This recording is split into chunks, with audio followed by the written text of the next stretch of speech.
A continuación, Quito TV.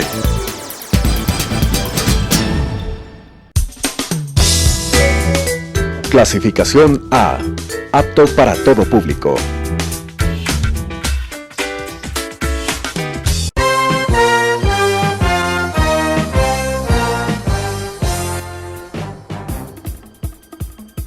Un tiempo con las noticias desde la capital. Un tiempo con las noticias de la capital. Quito TV.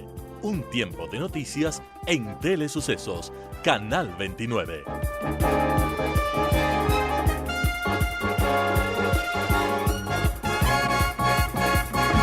¿Qué tal, amigos? Bienvenidos a este espacio de entrevistas Quito TV, el espacio de la ciudad por Telesucesos. 29 y 29.1 en televisión abierta, 73 TV Cable, 43 Claro TV. Además, en tiempo real desde cualquier parte del mundo nos puede seguir en www.telesucesos.net o en Facebook como Telesucesos Quito. Como todos los jueves nos acompaña el doctor Simón Espinosa en este espacio de entrevistas, y el día de hoy hemos invitado al doctor César Ulloa, analista político, catedrático, vicepresidente de la Unión Nacional de Periodistas, es decir, una persona calificada con la cual vamos a hablar sobre la situación política del país, con varios frentes, ¿no? Una nueva orden de prisión a Rafael Correa, se ha desempolvado el juicio del 30S, la investigación del 30S, el tema del Consejo de Participación y Control Social, el tema de la ex ministra de Salud que fue salvada en la asamblea. Es decir, existen varios temas, pero doctor, le recibo, bienvenido, doctor, también bienvenidos. Muy amable, gracias. ¿Con qué empezamos, doctor? Entre tanto frente que existe en nuestro país. Bueno, yo creo que démosle a nuestro querido invitado la primacía de la escogencia, como dicen los cuencanos. Esto es que escoja usted de todos estos temas y háblenos. Bueno, me siento halagado. Bienvenido. Doblemente porque he recibido un doble piropo, distinguido y además querido, Claro. y querido. Un cordial Así es, saludo, doctor así es. Espinosa, arquitecto A la orden. López. Un cordial saludo a la audiencia. Había escrito yo en las redes sociales que terminan siendo como el lugar donde el chisme de manera digital se viraliza con mayor efectividad. Que en el Ecuador, si la corrupción es el cáncer, la impunidad es la metástasis. Y creo que la corrupción ha inundado la ética en el servicio público, salvo honrosas excepciones. Y lo que sucedió en la Asamblea Nacional es un claro ejemplo que el Ecuador vive un proceso de descomposición a un nivel tan alto, en el sentido de que ya no hay la dignidad, ni la ética, ni el criterio de servicio público a la orden de los ecuatorianos. ¿No está exagerando? No exageraría. Yo diría que no es exagerado, porque si 3 jueces públicamente y a viva voz dicen que es imposible que abran sus cuentas, cuando lo menos que debería hacer un juez es transparentar el estado de su situación económica, y la gente no dice nada, entonces quiere decir que estos hechos de ética pública deshonrosos nos dan cuenta de que a los ecuatorianos nos está prácticamente inundando la corrupción. ¿Se ha vuelto algo normal? Y que se está naturalizando. Es decir, el vivo vive del tonto y el tonto de su trabajo, decía un refrán que, por cierto, no es nada halagador. Y a mí me parece que lo que sucede en la Asamblea nos hace pensar que hay varios tipos de legisladores. El legislador que cumple en el sentido de diseñar leyes, fiscalizar y estar atento; el otro que se abstiene cuando le conviene; el otro que manda al suplente cuando es el caso; y el otro que hace horas de asiento, es decir, que ni legisla ni fiscaliza. El primer grupo, muy pocos. Muy pocos. Yo diría que de los 130 hay poquísimos. Digamos los nombres para darles también un incentivo. Sí, me parece que es interesante lo que llevó a cabo como iniciativa la legisladora May Montaño, que es la que propuso, la proponente del juicio a la ex ministra de Salud. Me parece que hay un papel bastante interesante también de la legisladora Janine Cruz, es decir, una mujer que además fue perseguida por el Chato Castillo en Loja. Recordemos que estuvo privada de libertad porque ella fue una de las primeras fiscalizadoras del Cabildo. Me parece que también hace un papel muy importante Fabricio Villamar, que también está haciendo cosas interesantes, diría de los más visibles. Y creo que también hay alguna gente que se está sumando, pero a mi modo de ver... Como Bernardo Cuesta, tal vez. Sí, también, me parece Sí, que también hace un sí. papel interesante, pero yo creo que el país espera más de en quién recae la representación popular, porque la Asamblea es el primer poder en cualquier régimen democrático donde los procesos y los procedimientos se resuelven a través del voto, es decir, uno elige quién le represente. Y lo que está sucediendo en el país es bastante complejo. Yo digo, se dan cosas inusuales. No se ha hecho una protesta contra la corrupción y contra la impunidad. Estamos viendo cómo se saqueó el Estado durante 10 años y todavía parece que los ecuatorianos vivimos por un proceso de anestesia profundo. Y además también hay una suerte de demencia en el sentido de que olvidamos muy rápido las cosas. Y creo que esta mezcla de demencia, de populismo, asistencialismo y de violencia, porque el país también vive un tema de violencia, nos hace distraer de lo urgente, de lo importante. Creo que el país nos duele a muchas personas, nos duele lo que está sucediendo, pero no es suficiente con que nos duela. Creo que hay que activar a las sociedades de otras características. Exactamente, sí. Sale fortalecida la ex ministra de Salud, Claro. Igual que pasó con María Fernanda Espinosa, la ex canciller, además. Salieron fortalecidos después de la asamblea. Salen fortalecidos porque no fueron censurados y salen fortalecidos porque estamos adormecidos y no reaccionamos y parece que no hubiera pasado nada. Además hay una cosa que a mi modo de ver es bastante contradictoria, porque si el gobierno dice que va a operar de manera quirúrgica en una intervención de cirugía mayor contra la corrupción y la impunidad, vemos que en las votaciones no se distingue entre correístas y morenistas. Si nosotros revisamos las votaciones en procesos tan delicados como estos, se juntan. Entonces ahí uno no sabe cuál es el rumbo del gobierno, porque parecería que hay una amalgama, hay un espíritu de cuerpo, hay algo que encubre un escudo que hace que correístas y morenistas, cuando se trata de ser juzgados, cierren filas y cualquier iniciativa de orden fiscalizador en la Asamblea sea obstruida. Es grave todo lo que acaba de decir, indudablemente. Claro, gravísimo, porque está diciendo que vamos retrocediendo hacia de lo mismo que nos libró. O sea, vamos retrocediendo con más precisión a antes de la liberación leninista, ¿no? Claro. Sí. ¿O será porque como estamos en crisis y él pues no puede operar, sino esperaba operar con un robot? Cuesta demasiado.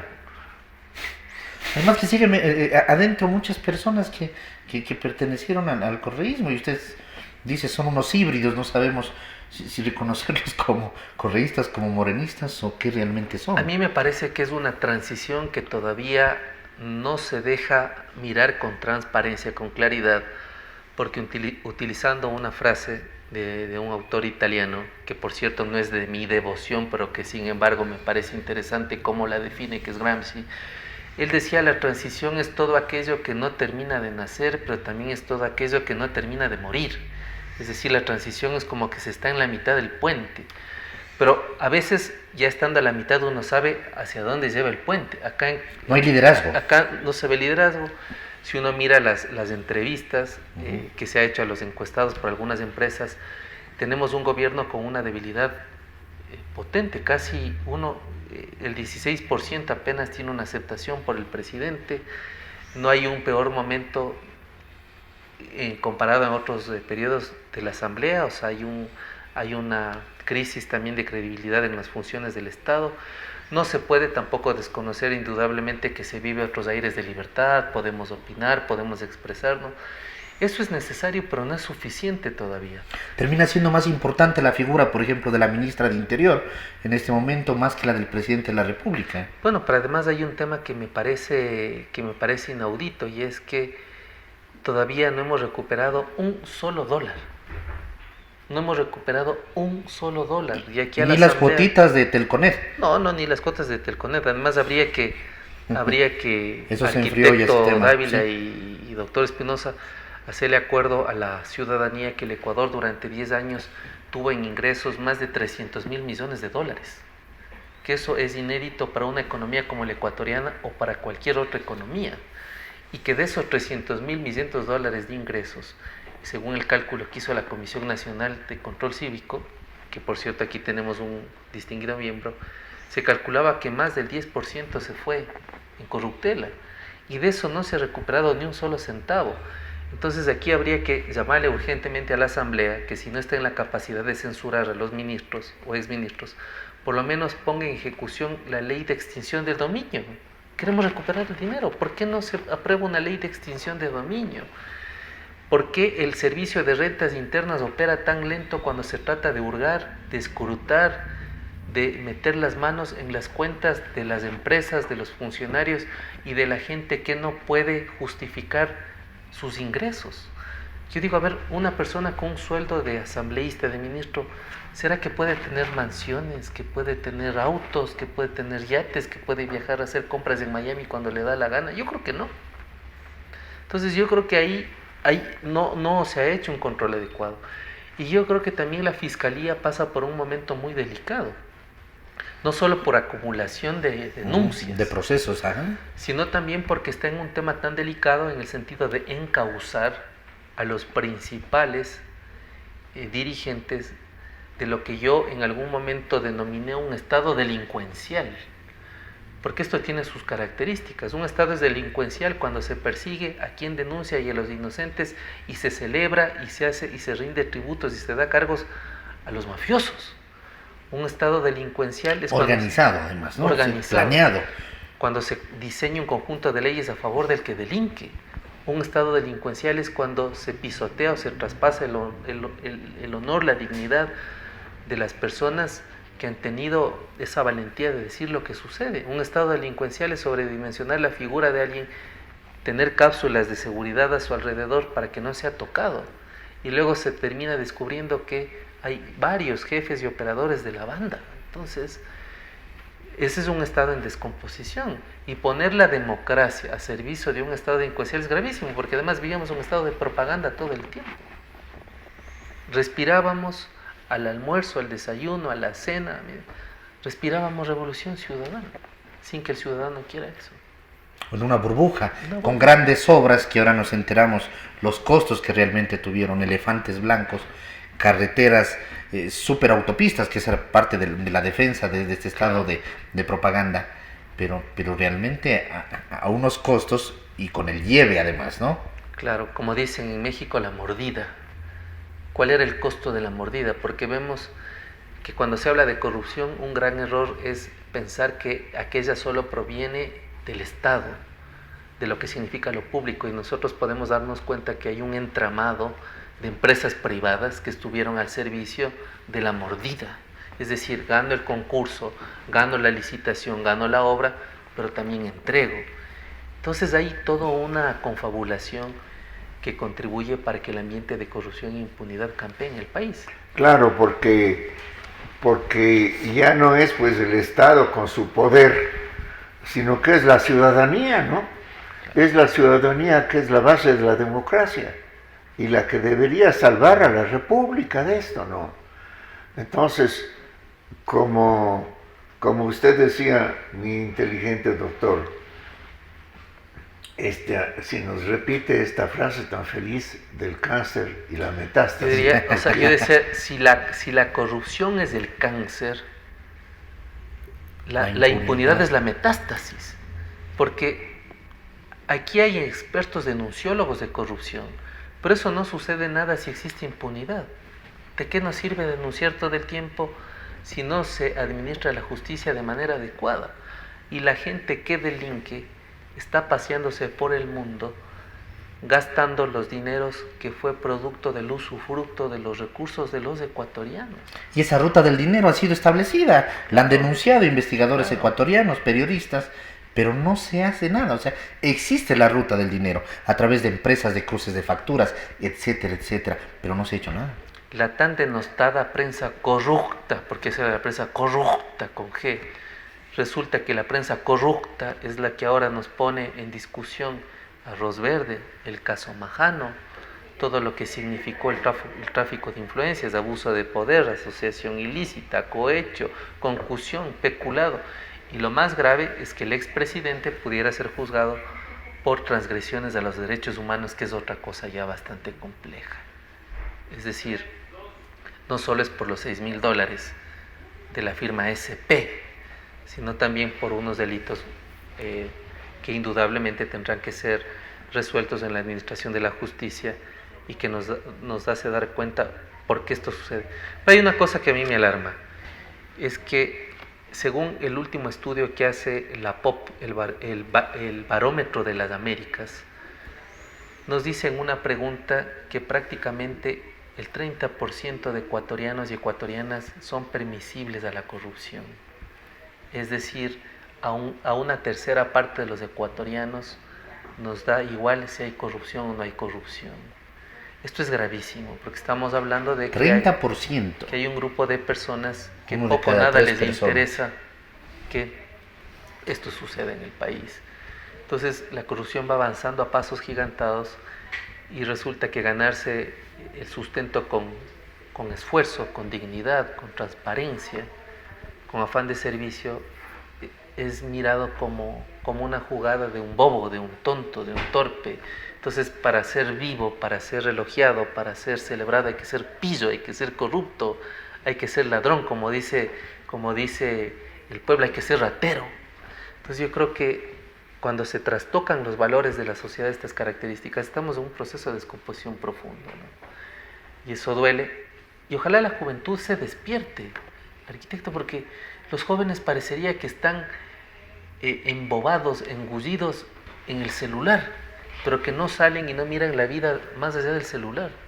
Entonces creo que y también nosotros deberíamos buscar algún mecanismo para que la juventud despierte y se duela por lo que le sucede. Nos interesa cuando nos roban el celular. Porque el caso de los jubilados, arquitecto y doctor Espinosa, no es un problema solo de los jubilados. La quiebra del seguro social afecta a las generaciones que vienen. Sí, claro. Y la juventud no tiene idea de eso. Quiebra el seguro social, quiebra el proceso intergeneracional. Entonces, si la juventud no se duele de lo que significa rendir un homenaje a la gente que ya ha hecho por nosotros, tampoco se duele por sí misma, porque luego la quiebra del seguro les va a afectar a ellos directamente. Pero yo no te puedo decir sino del nombre, ¿no? César. César. Si te conozco César, sino que ya mi memoria cesa, ¿no? Podemos caer en la trampa en que dice, no, somos expertos en denunciar, pero la sociedad civil debe hacer algo, tiene que hacer algo. Pero, por ejemplo, propongamos ¿qué propondrías tú, César? Bueno, yo creo que propondría primero que debe haber un peso social de tales características de que la gente bloquee a los corruptos. Es decir, un corrupto no se merece el saludo, un corrupto no se merece ni siquiera que le regresen a mirar, un corrupto no necesita pleitesía ni tratarle como un igual, porque un corrupto nos ha saqueado. Es decir, debe haber una conciencia y un peso social para que esa gente que incurre en corrupción sienta que la sociedad le está rechazando.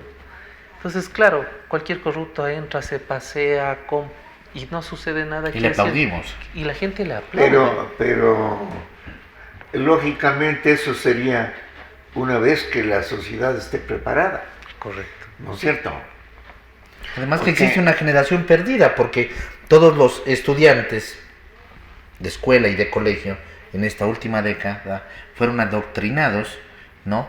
Como se dice comúnmente, y disculpen el término, con vaselina. Así es, claro. Con un sinnúmero de cosas para que precisamente estemos en este estado ahora de estar tapados los ojos o hacernos los locos o estar preocupados de otra cosa. Y lo normal ahora es extraordinario, ¿no? Ahora, deberíamos también introducir una pedagogía distinta. ¿A qué me refiero? Cuando nosotros hablamos de que el Ecuador recibió 300 mil millones de dólares en ingresos durante 10 años, deberíamos eso transformar a cuántos procesos de alcantarillado y agua potable se pudieron haber hecho en los lugares donde prácticamente eso se desconoce. Eso deberíamos transformar en cuántas personas pudieron salir de la pobreza a otro tipo de condición socioeconómica. deberíamos transformar, incluso irónicamente, cuántos de nosotros pudiéramos haber hecho un tour a Cartagena 3 o 4 o 5 veces en 10 años. Porque además también mostrar que habría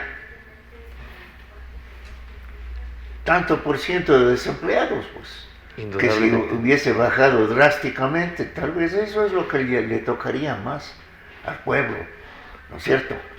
Porque hay esta angustia terrible de no tener trabajo y de pasar por una situación psicológica. Trabajo, seguridad, educación, seguridad social. Servicios básicos. Claro, si a la gente le explicaríamos de forma pedagógica qué significa esta cifra en cuanto al cambio estructural que hubiera tenido el país, no solo indudablemente desde lo económico, sino también desde lo que significa el manejo ético de los recursos del Estado. Porque claro, algunos llegan a ser ministros o ministras para tener la parafernalia, el chofer, el auto, el viático, el avión, el guardaespaldas, la secretaria, el asistente. Entonces yo creo que eso nos debería avergonzar. Claro, porque vendría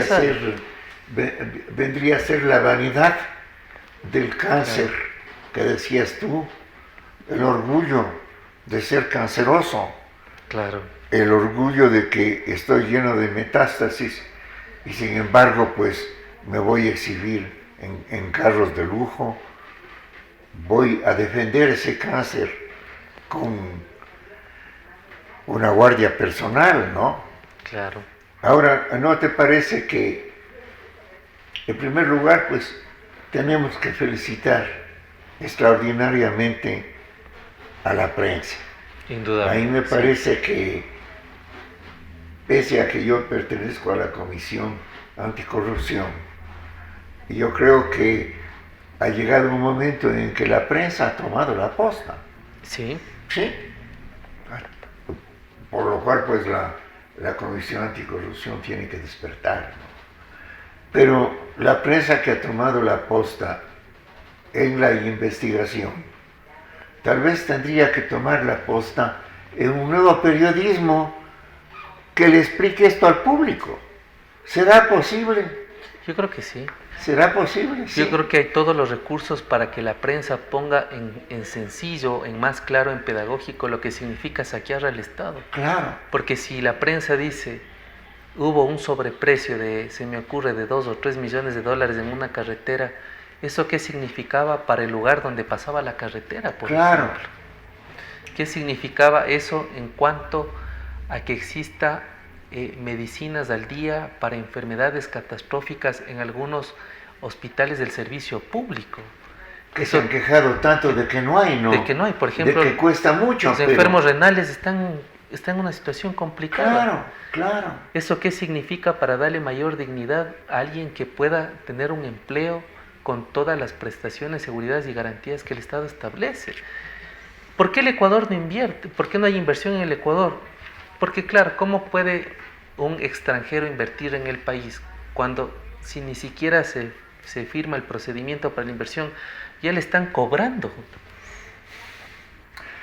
Además, hablando yo hoy con una persona con discapacidad, pero que está empeñado en hacer una contribución a la ley integral de la discapacidad, dice, he estudiado y entonces hay una ley de incapacidad que dice esto, pero hay otra ley que dice lo contrario.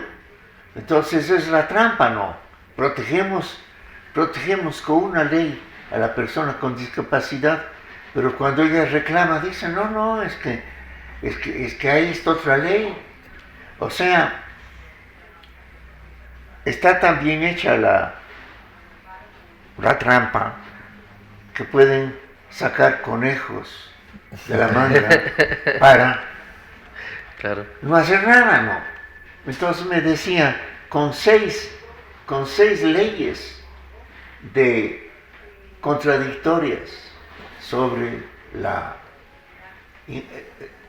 esto de las personas con discapacidad, ¿cómo va a venirles la inversión extranjera? Porque hay tantas disposiciones, ¿no? Indudablemente.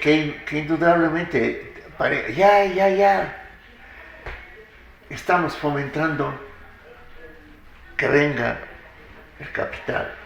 Pero, por otro lado, hay tanto impuesto, ¿no? Y entonces, Bueno, más la o menos motivación, por allí, así es. Sí, claro. Sí, sigue nomás tú. Sí. Sí, hay un Estado que tampoco define un modelo económico desde la transición a la democracia a propósito de los 40 años. En el mundo vivimos lo que yo denomino el 40-30. En el Ecuador, 40 años en que se vive en un régimen político democrático, y también el mundo analiza los 30 años de la caída del muro de Berlín. Son dos fechas que coinciden y que nos hacen pensar el Ecuador de cara a futuro en un mundo globalizado hacia dónde camina. Y una de las exigencias en competencia es que exista reglas no solo transparentes, claras, pero también atractivas, que no significa que descuiden el tema social y todos los derechos. No tenemos ni lo uno ni lo otro. No tenemos, entonces, no hay un modelo que se ha podido establecer. Y además de ello, a mí me parece que nosotros miramos lo que sucede en América Latina. La corrupción no es exclusiva del Ecuador, por cierto. Vemos que en América Latina se vive un oleaje de corrupción, con el caso de Brecht, con el caso FIFA-Gate, con lo que fue los Panama Papers, con lo que fue una serie de investigaciones que nos hace pensar. El caso argentino, que vuelve y vuelve. Claro. Salen de la crisis 2001 y ahora están en otra crisis, ¿no? Y entonces todo el grito de que queremos a Juan Perón puto y ladrón, que dice el coronel Alberto Molina en su artículo. Ahora se dice, desempolva, queremos ¿no? a Cristina. No me acuerdo yo por la edad no me acuerdo yo de la palabra que rima también. Queremos a Cristina, pero más o menos por ahí va. Por ahí va, pues, no tanto por lo de putos, pero sí por lo de ladrón, ¿no? Claro, y yo decía que en algunos países de América Latina se sigue votando por el muerto. En Argentina por Perón, en Venezuela por Chávez. Y aquí en el Ecuador se quiere martirizar a algunos que andan escondidos de la justicia y que prácticamente se les está beatificando y canonizando porque, entre comillas, son los mesías redentores del pueblo. Claro. Entonces, de esta idea del eterno retorno bajo la figura de victimizarse, hizo, por ejemplo, en Argentina que el discurso de no a la venganza, no a la persecución, queremos que regrese el pueblo, hizo que las votaciones en las PASO, en las primarias, le den un protagónico primerísimo lugar a Alberto Fernández y Cristina Fernández. Pero también hay que ser objetivos en esto. Tampoco Macri hizo lo que tenía que hacer. Claro, pues, claro. Entonces yo creo que los mejores jefes de campaña para que regresen los anteriores son los actuales gobernantes. Así es. El mejor jefe de campaña de Correa es Moreno. Y el mejor jefe de campaña de Argentina ha sido Macri. Macri. Claro. Y esta es una vuelta a cero, porque es antes de la primera vuelta prácticamente, Claro, ¿no? porque va a ser bien difícil que en unos meses logre cambiar la situación, ¿no? Que además hay un tema que a Macri le criticaban con contundencia, y es que no se debe un político marear con la política de las redes sociales pensando que eso suplanta las necesidades de la vida real. Y la inversión que hace el gobierno de Macri es extraordinariamente voluminosa en cuanto a la imagen del manejo de Macri, pero no en cuanto a resolver los problemas que, por cierto, heredó del gobierno anterior, lo palpable.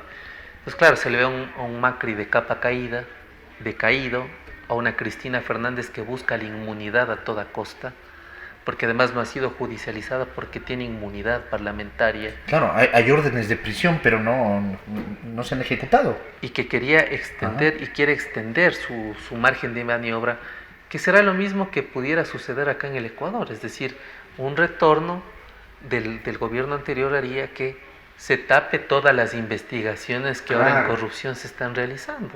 Y eso habría que mandar un mensaje poderoso. El retorno de quienes estuvieron al frente sería tapar las investigaciones de corrupción, una gran ola de venganza contra la gente que está denunciando. Exactamente.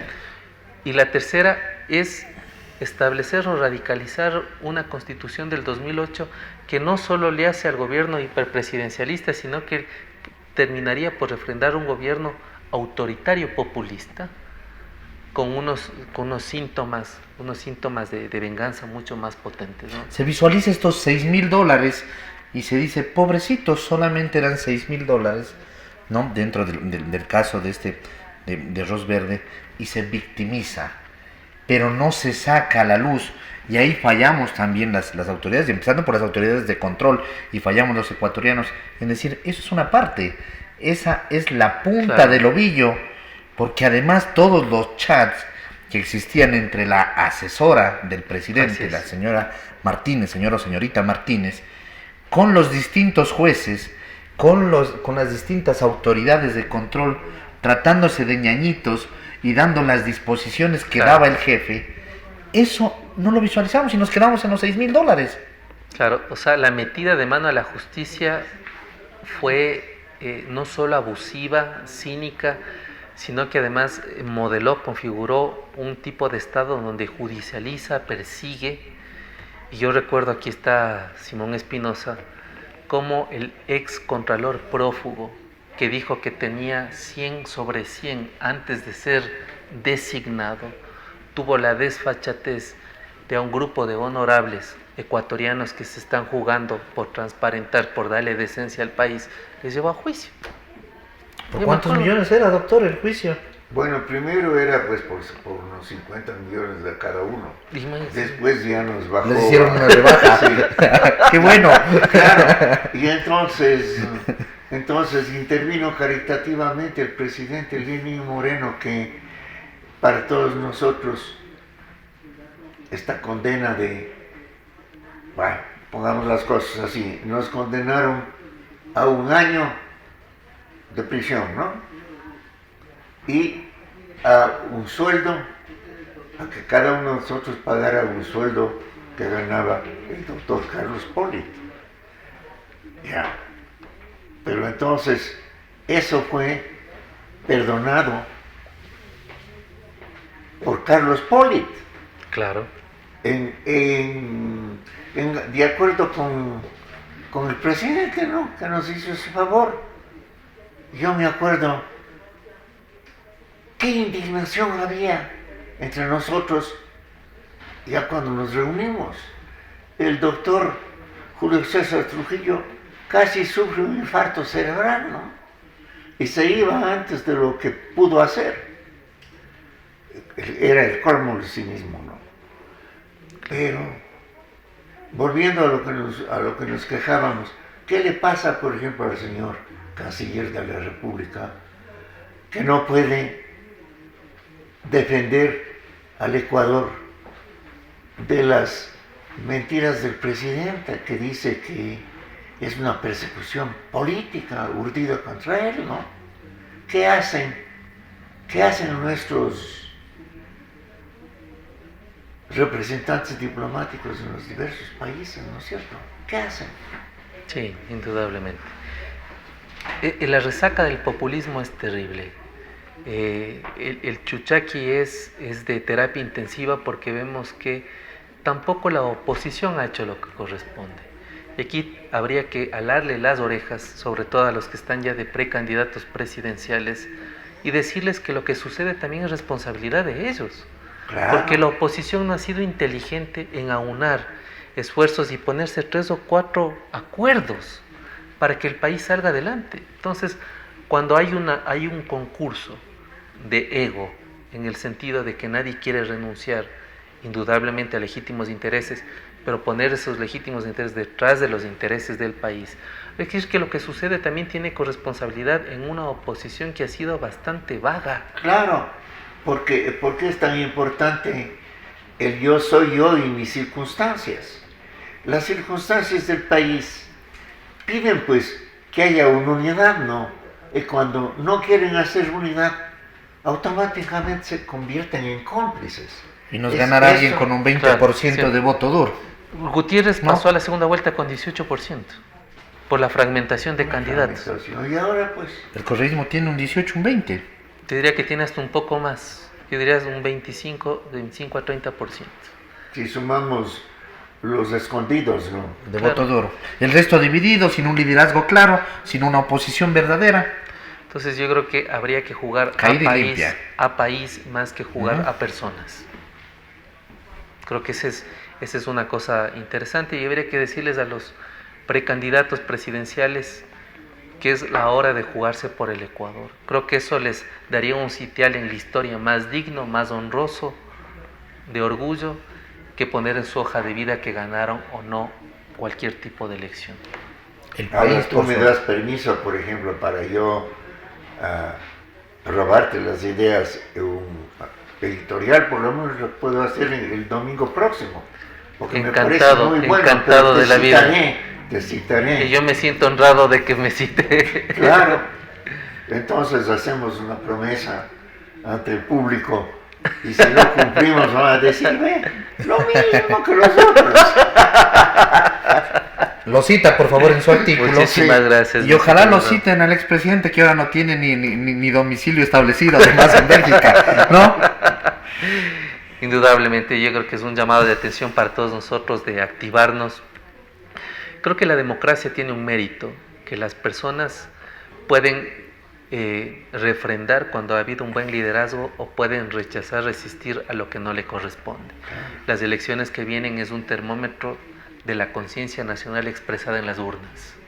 Y creo que la conciencia nacional debe expresarse en las urnas por un país distinto. Creo que el Ecuador es un país extremadamente golpeado como para seguir en el juego, en este juego perverso de la polarización, de la victimización, y jugarnos por cosas, por la educación, jugarnos por la salud, jugarnos por la decencia, por la vida, Claro. jugarnos por la convivencia pacífica, por el respeto, y dejarnos de entretenernos en estos shows que todos los días se establecen ahora desde el tweet, desde Facebook, y dolernos por la realidad inmediata que miramos en el día a día. Así es. Rescato lo que decía el doctor, usted doctor, hace un momento, que seamos nosotros también responsables a través de los espacios De los informativos medios, de claro. opinión que tenemos, de dar a conocer a la gente muchas cosas que no por, digamos, que no las conocen, no porque no hayan querido conocerlas, sino que simplemente las cosas se dieron así. Hay un sinnúmero de cosas, el tema frecuencias, por ejemplo, en el tema de comunicación. La gente no lo entiende, a la gente lo que le interesa es tener el fútbol, tener las novelas, los reality show y nada Claro. más. Pero existe un sinnúmero de cosas allá debajo. Y necesitamos, sintetizando un poco esto, entrar en un estadio de indignación urgente, ¿no? Claro. Que debería ser la divisa. Una indignación urgente. Porque de lo contrario somos cómplices, ¿no es cierto? El pueblo debe reaccionar, nosotros debemos reaccionar. Y yo creo que espacios como estos, arquitecto, lo que hacen es que reaccionemos. Creo que el efecto multiplicador de quien nos mira debe ser enormemente potente y amplificador como para que la gente se despierte. Porque si no nos duele el robo, si no nos duele la violencia, si no nos duele cómo el Estado al día a día se cae, entonces quiere decir que hemos perdido la condición de ciudadanos. Y somos un asambleísta más. Nos ausentamos Sí. ante las decisiones Decisiones importantes. Así termina siendo. Así termina siendo, fíjate qué interesante, ¿no? Así necesitamos actuar, ser asambleístas cada uno de nosotros, responsables, con criterio y determinar. En nosotros está el determinar el rumbo de nuestro país. Indudablemente, creo que la democracia no solo es el voto, aun cuando el sistema electoral establece quién nos represente. Creo que la democracia es tener claridad que de la misma manera como exigimos nosotros derechos, tenemos que cumplir deberes. Y creo que esa convivencia entre derechos y deberes se ha ido diluyendo a lo largo del tiempo. Nos encanta que nos asistan, que nos den, que nos entreguen, que nos resuelvan, Que nos atiendan. que nos atiendan. Claro, y además ahí está la Pero- Constitución llena de derechos, pues no, llena de derechos. ¿Sí? Claro, es un catálogo, Claro. Pero además, yo siempre digo, no se necesitaba ser un experto, un genio, un constitucionalista, politólogo, sociólogo, para mirar lo que esa constitución del 2008 nos traía en cuanto a contradicciones, porque es una constitución que establece un catálogo enorme de derechos, pero a su vez valida un Estado hiperpresidencialista. Entonces no puede convivir una sociedad que esté inundada de derechos cuando le da una autoridad sobredimensionada a la primera magistratura del Estado. No puede permitirse una constitución con un catálogo de derechos extremadamente extenso cuando el Ejecutivo prácticamente está sobre las otras funciones del Estado. Le debilita a la Asamblea y le pasa competencias como la de designar autoridades de este Consejo de Participación Ciudadana y Control Social. Es decir, nosotros vimos una consecuencia de la Constitución del 2008. De ese catálogo que fue y que corresponde a una franquicia que la adquirimos. Y votamos por ella, ¿no? Claro. Sin caer en la cuenta de que era una mentira en 4 patas, ¿no? Esa Constitución. Porque si uno pone como hacen los médicos expertos cuando piden la radiografía, si uno pone la radiografía de Venezuela, la de Ecuador y la de Bolivia, eran una copia. A diferencia que ya se llamaba poder moral, aquí función de transparencia y control social. Y en Bolivia se hablaba del Estado post-colonial. Pues claro, nos vendieron una idea, una suerte de franquicia, con un grupo de especialistas españoles que iban vendiendo su producto, su constitución en cada país, y que además se vota los textos en la última reunión, siendo otros distintos de los que se discutían durante el periodo de elaboración y diseño de leyes. Habría que imprimir. Habría que leer las actas constituyentes, ¿no? Y mirar cómo eso que se aprobó en el 2008 y que refrenda los poderes y que hizo que Correa en el 2009 gane de forma contundente en primera vuelta, nos haga vivir unas consecuencias desastrosas.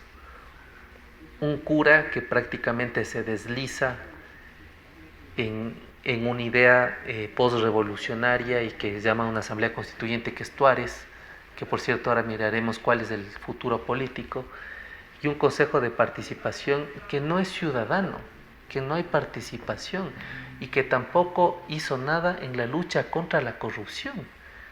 Lo que hizo el Consejo Transitorio hizo lo que ese consejo no hizo durante 10 años. Es una locura.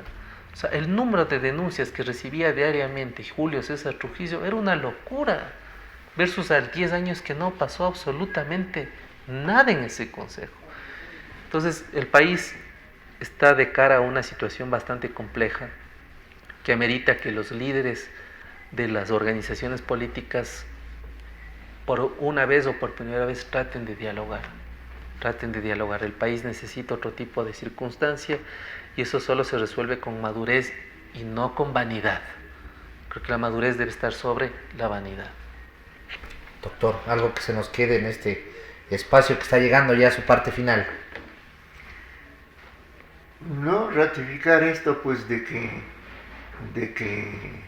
somos cada vez más poderosos en exhibir las plumas como el pavo real, o como decían de los Borsalieri italianos, que tenían un uniforme bellísimo con plumas, pero que eran flojos ante los enemigos y que decían mucha pluma y poco huevo. Yo creo que eso es decir, somos mucha pluma y poco huevo.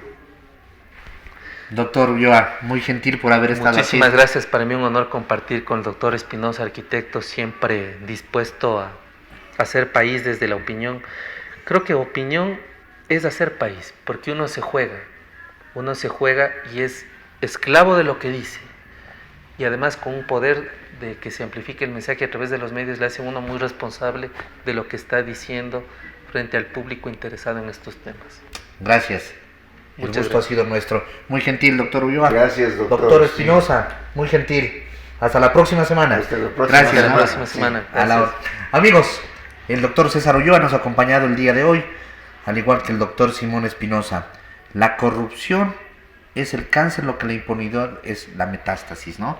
Es así lo dijo el doctor César Ulloa, y hemos hecho un análisis de la situación política actual del país, su paralelismo incluso con lo que está pasando en Argentina, en la región, y lo peligroso, además, que puede ser el no apersonarnos, el seguir adormecidos, ¿no? Y posiblemente el mejor jefe de campaña, como lo dijo el doctor Ulloa en una parte de la entrevista, de lo que se viene, puede ser el mismo presidente Lenín Moreno. Hasta la próxima, que pasen bien, felicidades.